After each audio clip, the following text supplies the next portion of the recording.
As a kid, I sat with an ear close, just listening. I am extremely excited and honored to be speaking with you, Janet, today. You have been very pivotal and perspective changing for me in my brain tumor and advocacy journey. I noticed that before I met you, when I spoke of my journey, when I gave my TED Talk and when I wrote my book, I spoke of everything in a past tense perspective. I was like, hey, look at how terrible things used to be. And now I'm here and I'm good. And please be inspired. It was a very one-sided point of view, especially because we know as patients and as families of this illness, the fight never really ends. And I'm still facing my tumor to this day. There's still days when I can't get out of bed. And when I met you, I realized that I didn't have to be this perfect, always inspirational, past tense perspective speaker.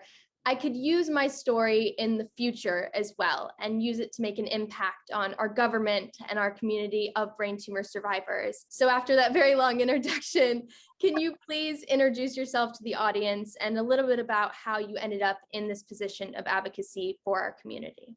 Of course, and Grace, the honor is mine. I'm Janet Demeter. I'll just introduce myself briefly. I'm a mom. I live out in Southern California. I lost my son Jack to a brain tumor in 2012, and what inspired me to advocacy and just to really devote my life was I realized it was a pivotal moment, his diagnosis, because it was a death sentence, and it was just the darkest day of my life. And I just at that point was like, God, my angels, put me to work, because I know that despite the discomfort of the moment, that there was a greater purpose in it. And I was like, damn it, show me what that purpose is right now.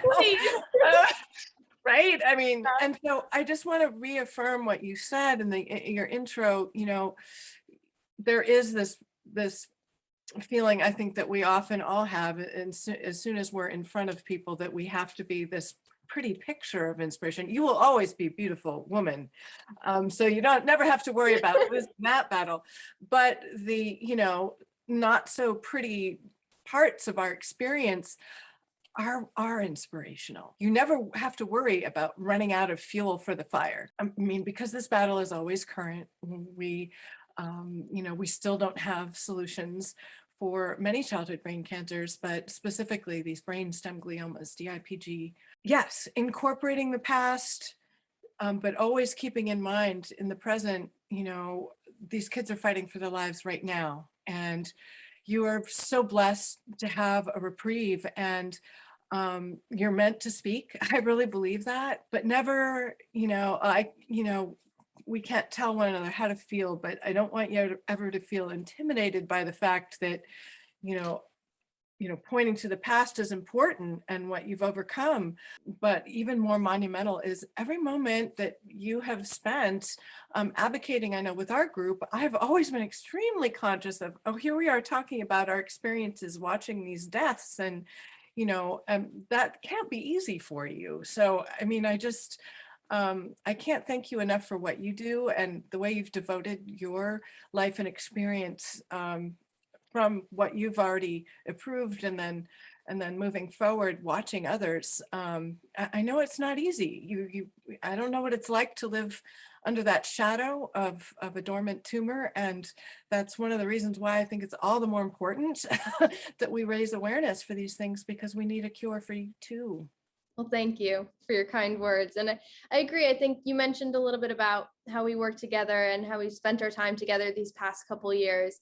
It has been so interesting to me to be able to meet all of these different families through our advocacy work and hear the different stories, and really realize that even though we all live our own lives, we're all from different places, we all, went into this in different ways, a majority of the emotions and the fight end up being very similar. And I found that in a lot of stories of families fighting brain tumors and illness in general, there's this underlying, I don't know, I guess I would just call it hope.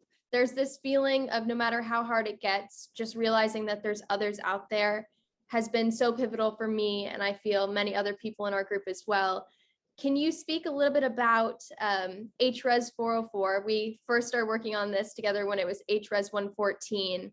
Can you speak about what it is, what you want it to do, what it's currently doing, and just all of the little details. No, I appreciate the opportunity, Grace. H.Res 404 is its current lifetime of this resolution in the 117th Congress. Every Congress, when bills are introduced, they get a new number if they're being reintroduced. And so this is actually the fourth iteration of this bill. It started in 2016. It's had a different number, of course, every Congress, but currently this is its form. Our goal is to get it past the session of Congress, because once you get all that support on board, then if, the clock it strikes 12, you have to start all over again. But the whole point of the resolution was draw attention to the urgent unmet needs of our children, and the fact that at diagnosis and when you discover this disease, for me, and this is what I haven't heard much change in this, but we discover that, well, our children just aren't a worthy investment incentive. That's why we don't have any solutions for them. And that's just, it's horrific. It's a horrible fact of life in the wealthiest country in the world. But that's the reason why the awareness resolution is so important. We are drawing attention with this example of this deadly childhood cancer. It's been around for decades. There's been no change in treatment or outcomes since Neil Armstrong's daughter Karen died of it in 1962. So we've always given it the hashtag moonshot, the number 4, and then kids, moonshot for kids, because if we've ever needed a cancer moonshot, it's for these children who are expected to endure these horrific deaths until somebody somewhere decides they're important enough. It's just, most don't realize that our medical research investment culture is centered around corporate investment values, not humanitarian values that our doctors are concerned with. So it's not like the emergency room where, you go in there and they're going to save the person dying first. They're going to work on them first, or work on the child, or send the child to the appropriate facility for their needs, or the very elderly, the vulnerable. No, it's not like that at all. It's what we're investing in, what pharmaceutical interests want to invest in. Of course, public health is a big issue, and reaching the masses. And all of these childhood cancers are considered rare. So rare does not mean irrelevant. But unfortunately, it gets overused in the system, it gets overused in the media, and it gets overused to a certain extent, sometimes in the medical profession, just because I'm sure, doctors and nurses want to be able to help, and they can't control how, investment goes into research for cures. It's the only excuse we have. That's what I heard. The numbers aren't great enough for investors in the wealthiest country in the world. It's just not enough people know. It's not a success story, this cancer, so we don't talk about it. It's the scary one. And so out of sight and out of mind, the suffering continues, the deaths continue, and this is life decimating for the families as well. It affects whole families, it affects whole communities.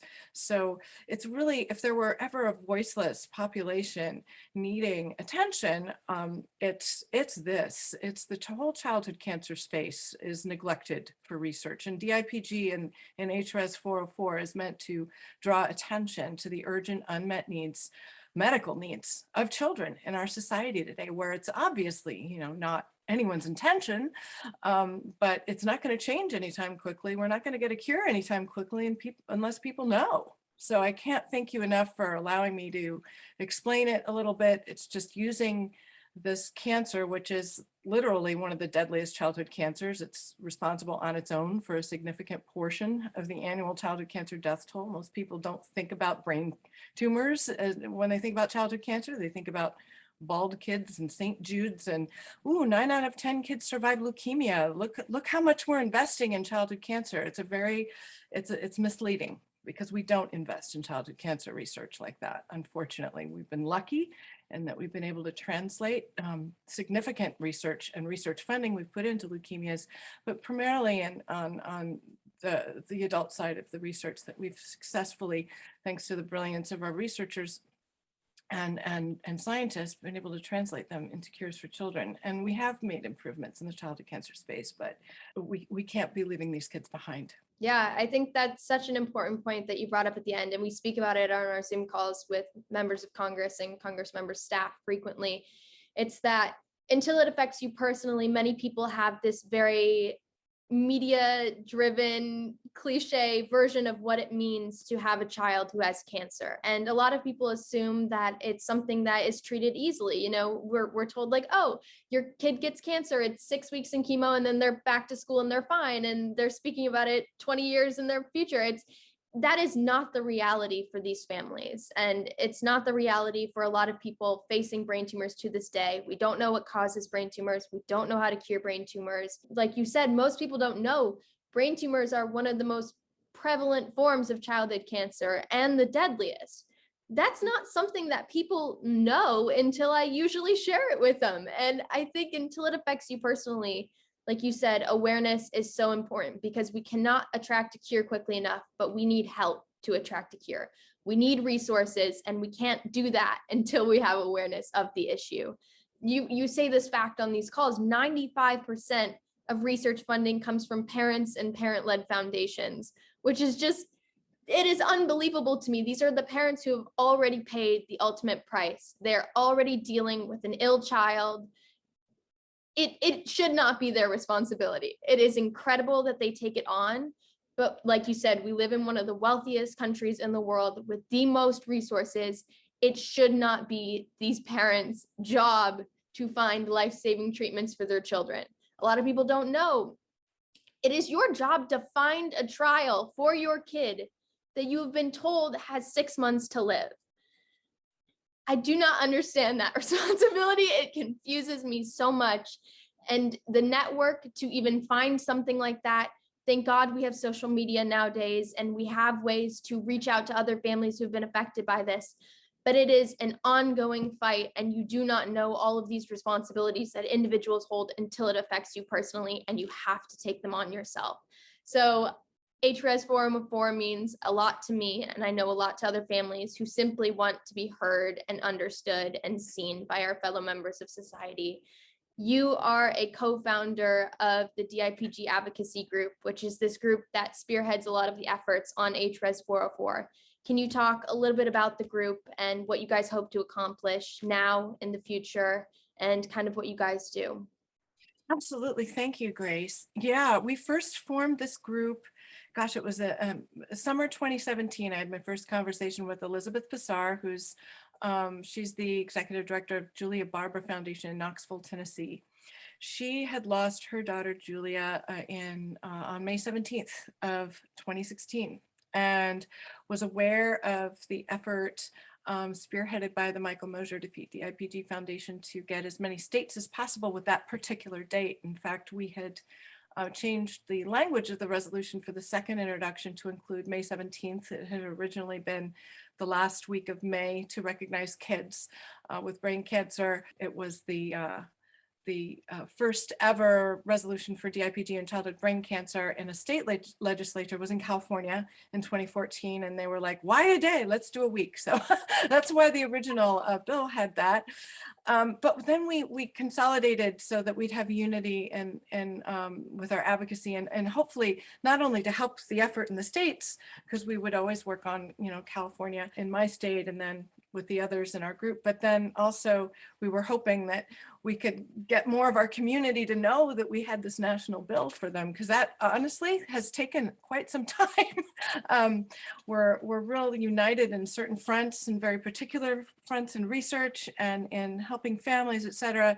But with advocacy, our community hasn't, over the last 10 years, it's improved, but originally we were so disjointed and isolated, and the experience of DIPG doesn't lend itself to hopeful advocacy. After you're told that your child's life basically doesn't matter to the system in place, that's why there are no solutions for them. And you experience the death and all the pain that goes with that and what it does to families and changes your landscape of friends. You're not thinking, oh, I'm going to go to my members of Congress and they're going to help me. It's just not something that happens. I took it on initially in 2016 just because I told you about the diagnosis and how it affected me. I was like, put me to work. And at first I was just, I was looking at 435 districts across the United States. How was I going to get people to help me? When I hooked up with Elizabeth in the summer of 2017, she had been wondering, well, there should be a national bill, because she'd been working on the state bill. And that's when she discovered that there was, and then I needed help. And she joined me in help. And also a friend of mine, very strong in the childhood cancer community, not an actual childhood cancer parent himself, but a parent nonetheless. But Paul Miller, who began the first big Facebook group for DIPG that's really become, other groups have come from that, but that was the group that really helped us become more cohesive and share information and network within our own community to get help.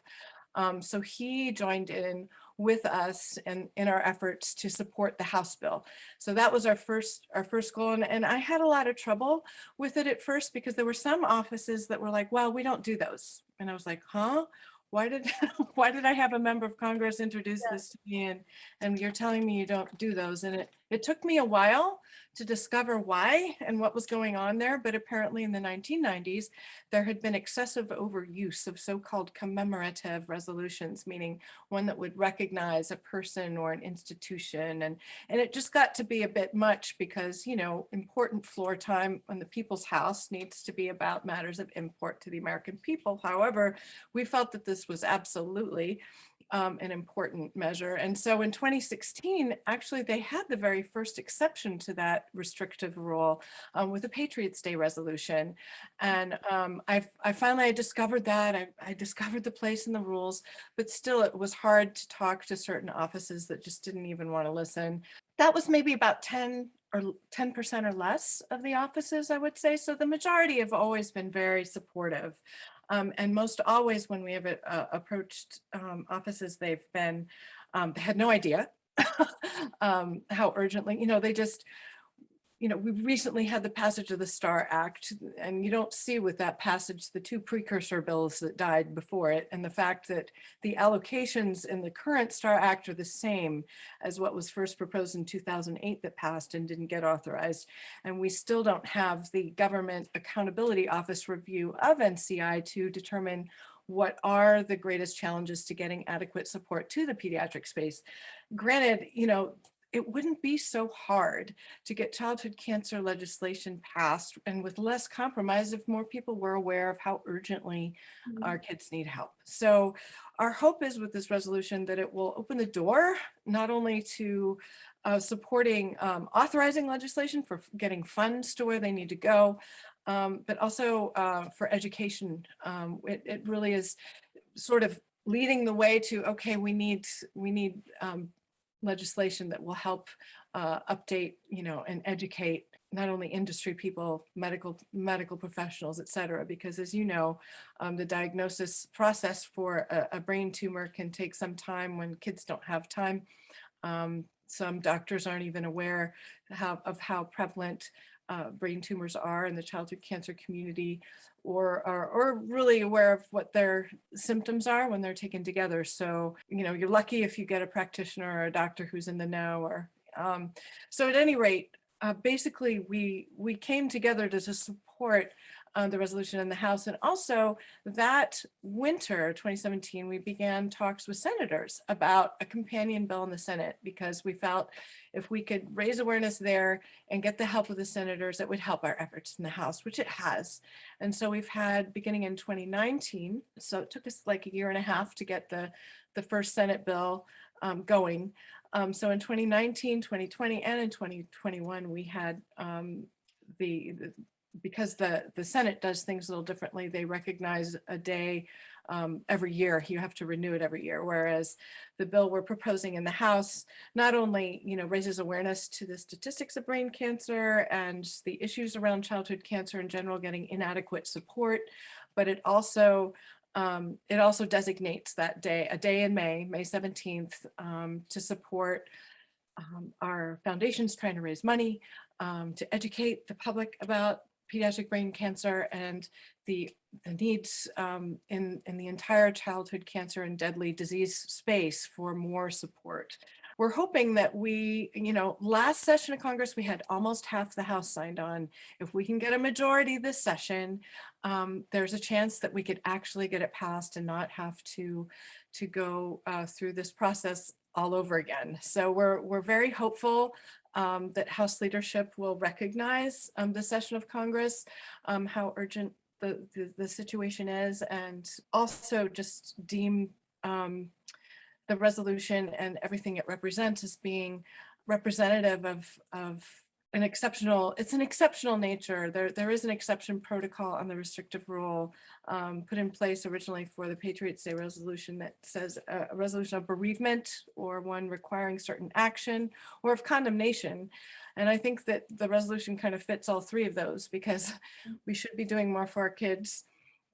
We cannot get a cure quickly enough for them, and we need people to take action. We're hoping that, if we can get a majority signed on, that House leadership will finally warm up to this and realize, God bless our speaker. She does pride herself in being a voice for the voiceless, and we would hope that she would extend that power to this population.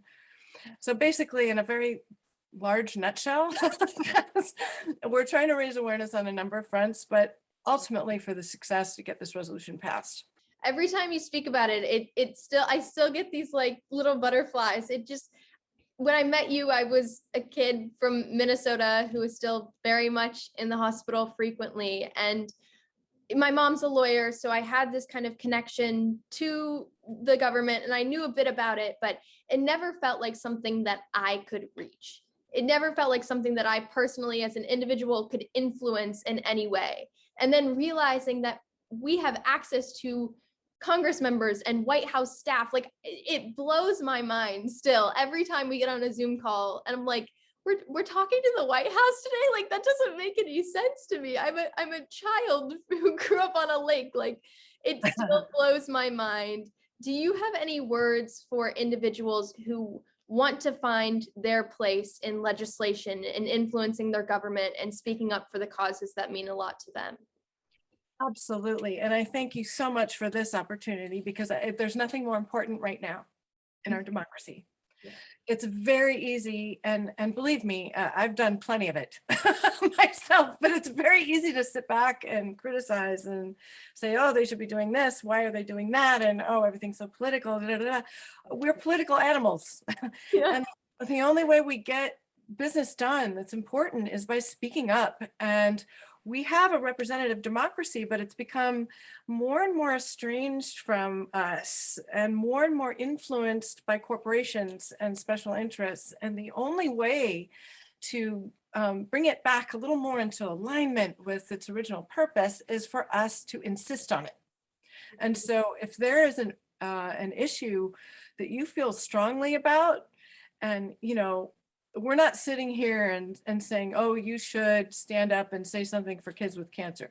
If you feel passionate about it, yes, absolutely. Here you go. Here's this vehicle. There are several other pieces of legislation that are extremely important to support as well. I would direct you to childrenscancercause.org, and they have a listing of very important pieces of legislation that are currently needing public support. The only way we get these things done, the only way we've done anything in civil rights in the past, is for people to get involved, not just to get involved, but if you feel so inclined, if you have that awareness of the need, it's within your power to do something about it. Just align yourself with it, reach out, see what advocacy groups are out there, create a group. I mean, that's what we did. When I was first introduced to the childhood cancer community, I thought, oh my gosh, with DIPG, we have such an awesome opportunity, with all, as horrific as the disease is, with this example, to create awareness of what we're expecting our kids to endure until we just decide it's important enough. People don't realize there's so many, I mean, most all childhood cancers don't have solutions that are distinctly tailored for them. I mean, there's a ton of them. And so I suggest to people, if you have it in your heart to make change, be part of the change by simply being a vehicle for that consciousness, for that awareness, and expressing yourself as best you can. That's what our representatives are there for. So it's our duty to remind them of that if they're forgetting. We need to be in their face as much as possible. It's going to take a lot of effort to create any change, but I encourage anyone, you know, I've been discouraged many times. I've heard no many times. I just don't take it as an answer. I just keep going. And that's what you just have to align yourself with people that are doing the same thing, because you're going to get rejection. So what? You know, it's just like, keep going. So yeah, I just tell people, just take it in your own, take the reins in your hands if you got them. And you do. That's how it's built for us to hopefully work. Thank you so much for taking the time to speak with me today. This has been wonderful. I don't get to speak to you very frequently because we're always speaking to others together. So it's so wonderful to speak with you today and to have you share a bit about the work that happens behind the scenes. I know a lot of what you do isn't necessarily seen by the public, but I know this woman spends hours a day on Zoom calls fighting for us kids, and it means the absolute world. I see your work, and this community is extremely, extremely grateful for you. And I cannot wait to see this resolution get passed and start making a difference. So thank you for joining me today. Thank you, Grace. It's just been awesome. You're wonderful. You're wonderful to work with, and I love answering your questions as well. Thank you.